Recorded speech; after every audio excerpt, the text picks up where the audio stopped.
welcome back to A Chapter a Day. Keeps the devil away. I'm Pastor Pleck. This is Pastor Holland. We're talking John chapter 2. We're going to outline it. We're going to make some observations, some interpretations, and then apply the Word of God so you can take it with you along the way so that your day is filled up with serving Jesus today. All right, so we're going to look at John chapter 2, verses 1 through 11. This is the first public miracle, the wedding at Cana. What a wild time. Jesus knows how to party. Verses 13 through 22, Jesus clears the temple, which is sort of a wild deal where zeal for the Lord consumes him and he drives out the money changers. And then he also says, destroy this temple and in 3 days, I will raise it up. Then you've got verses 23 through 25, the desire to be honored at the Passover feast. A bunch of people see the miraculous signs about what Jesus is doing and they believe his name, but Jesus does not entrust himself to them, for he knows each person, seeing that their faith is superficial and based on the moment and not on commitment. So this is going to set the stage for Nicodemus in chapter 3. All right, let's get into some observations. Why water to wine? All right, so many reasons. I'm going to say this like every chapter in John, I think. Many reasons. It's so jam-packed. So much theology packed in here. Okay, so wine. What is wine in the Bible? Symbol of joy. Joy. Celebration. And fruitfulness. Fruitfulness, good things. You can't get wine if you don't have a harvest of grapes. Right, and you can't have a party without wine. Right. And so what you have, a party running out of wine, you could take symbolically as the state of Israel. Oh, man. Of your fruitfulness is gone. Gone. You are no longer a place of abundance, of fruit, of joy. You are dried up. Nice. And what does Jesus do? He comes and he brings a new wine that's even better. Saves the best for last. Come on, somebody. It's beautiful. That. And so Jesus comes and he shows in his first sign, and that's important too, that it's called a sign, not a miracle. Right. He shows in his first sign that he is the bringer of God's joy and abundance to the world. Woo! That is good. All right. So I always thought this was Jesus' first public miracle. Yeah. Yeah. Because I think if Simon's with him, so he did the miracle of the fish, which I guess you could count not really a miracle. I guess it's possible for fish to jump in your boat without. Well, no, it's a miracle. Yeah, I was like, that's a miracle. That's definitely a miracle. Yeah. But public. This is his first kind of public thing that he's really doing, and the idea that it's called a sign more than just a miracle. Good point. Yeah, it's the first public sign, first public sign of his kingdom. And what does a sign do? It points to something. And so there are going to be 7 signs in the book of John. Right.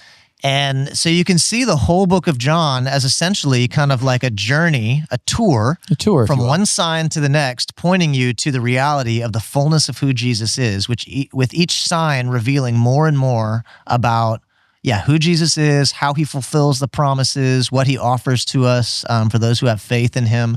And so this one being the first is really awesome. It's this sign that shows Jesus brings joy and life and abundance into a barren, dry world. Okay, so with that, the next couple verses are about the temple and how it essentially is dead, and Jesus drives them out of it. Exactly. So I don't think, and this, correct me if I'm wrong, the first sign is the first public miracle that he does, or first sign, and I think that is more of when we get to Jesus driving out the money changers, this is more, it's not a chronological revelation, right?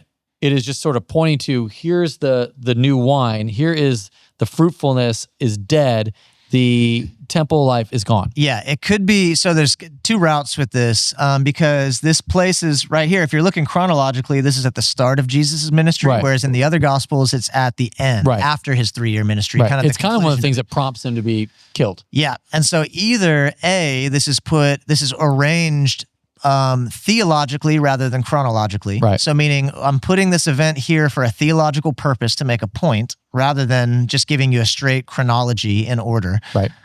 Or it's that he did this twice, one at the beginning of his ministry and one at the end. Kind of his ministry was sandwiched in between these 2 temple cleansings. So there's scholars that kind of go both ways on that. Right.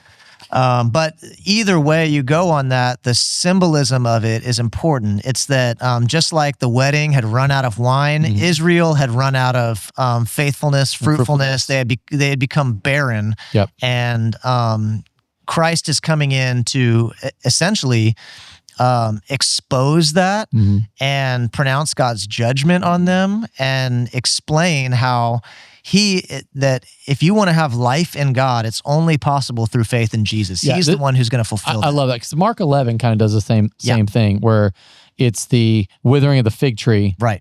And it's he drives out the money changers and essentially says the season of the temple is over. Yeah. Okay. What about within that destruction or the saying, I will destroy the temple in 3 days and rebuild it. I love that. There's a foreshadowing there of the resurrection. Yes, of course. And I love that aspect of like over and over and over again in Jesus's ministry, he's always pointing to his death, burial, resurrection, while with using words that nobody's following.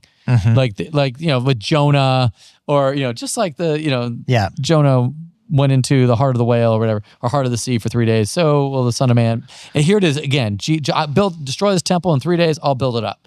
Yep. And it's stuff that nobody understood right then, but later they're like, "Oh, that's cool. That was good. That's good." All right. How about this? Like, I love that Jesus's mom is the impetus.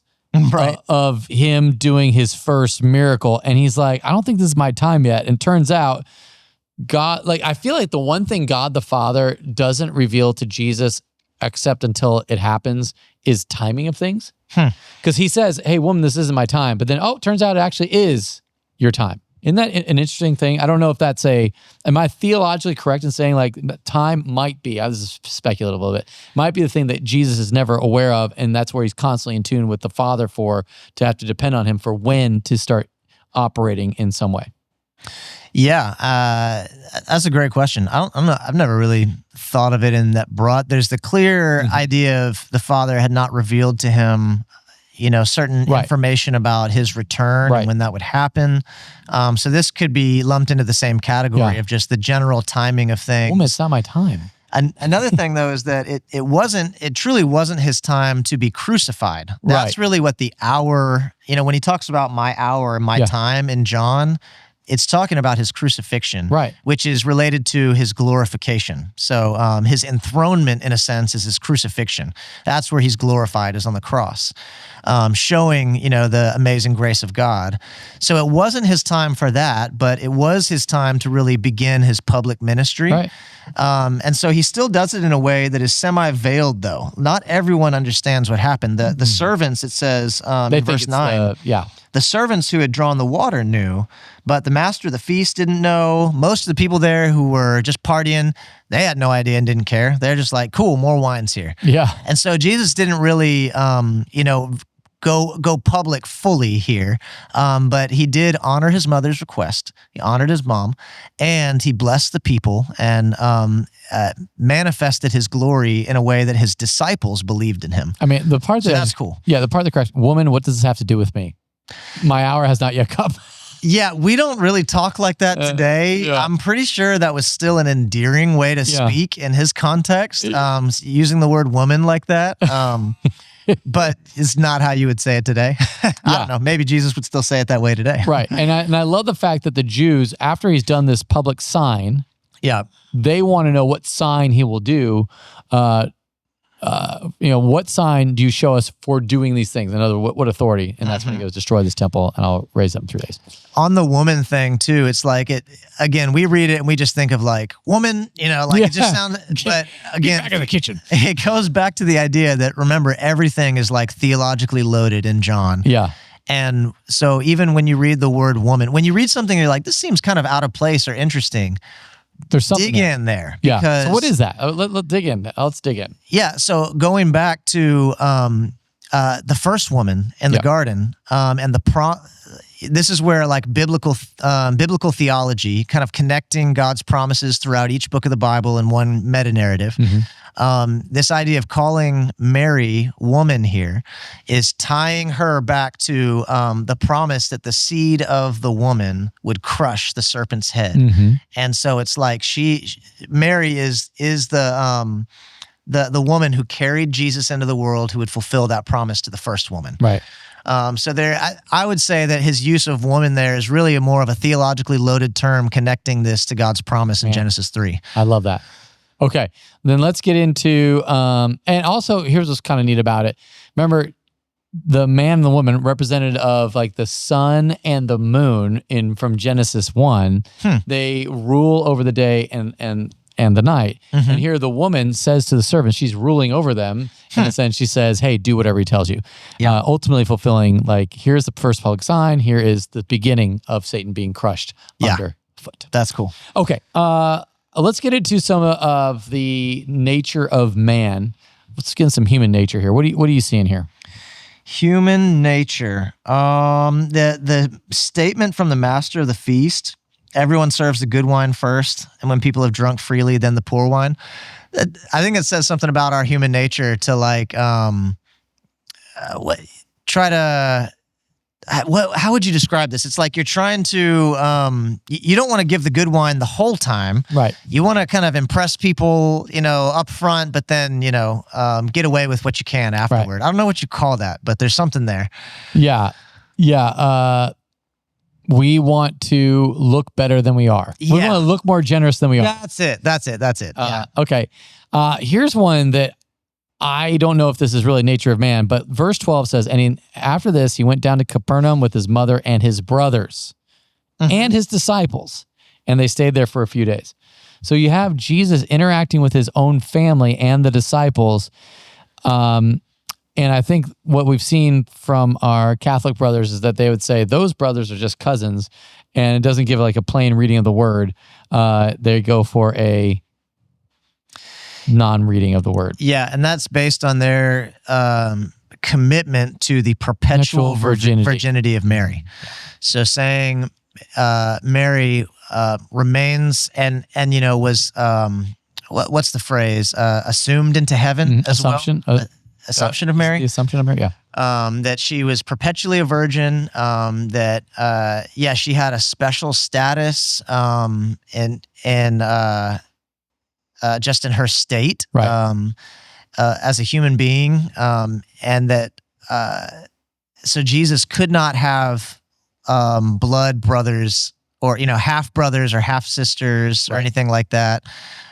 So that's the Catholic position, is that these were cousins, that Mary and Joseph did not have sex after the birth of Jesus, that they did not have any biological children together, and these are just cousins.